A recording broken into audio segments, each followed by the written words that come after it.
विजयनगर के ब्राह्मण बड़े ही लालची थे। वे हमेशा किसी न किसी बहाने राजा से धन वसूला करते थे। राजा की उदारता का अनुचित लाभ उठाना उनका परम कर्तव्य था। एक दिन राजा कृष्णदेव राय ने उनसे कहा, मरते समय मेरी माँ ने आम खाने की इच्छा व्यक्त की थी, जो उसे उस समय पूरी नहीं की जा सकती थी। क्या अब ऐसा कुछ हो सकता है उनकी आत्मा को शांति मिले?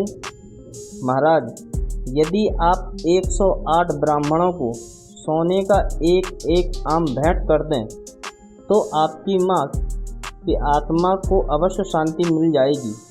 ब्राह्मणों को दिया दान मृतात्मा तक अपने आप पहुँच जाता है। ब्राह्मणों ने कहा। राजा कृष्णदेव राय ने सोने के 108 आम दान कर दिए। ब्राह्मणों की मौज हो गई उन आमों को पाकर। तेनालीराम को ब्राह्मणों के इस लालच पर बहुत क्रोध आया। वह उन्हें सबक सिखाने की ताक में रहने लगा।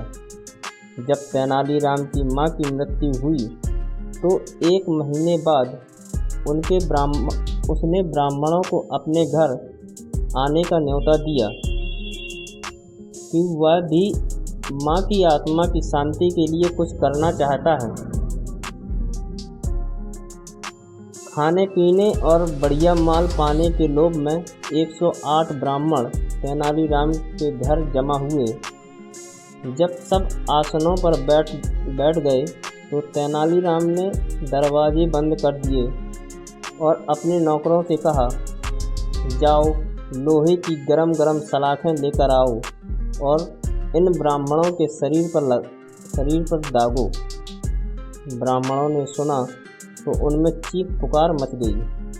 सब उठकर दरवाजे की ओर भागे, लेकिन नौकरों ने उन्हें पकड़ लिया और एक एक बार सभी को गरम सलाखें दागी गई।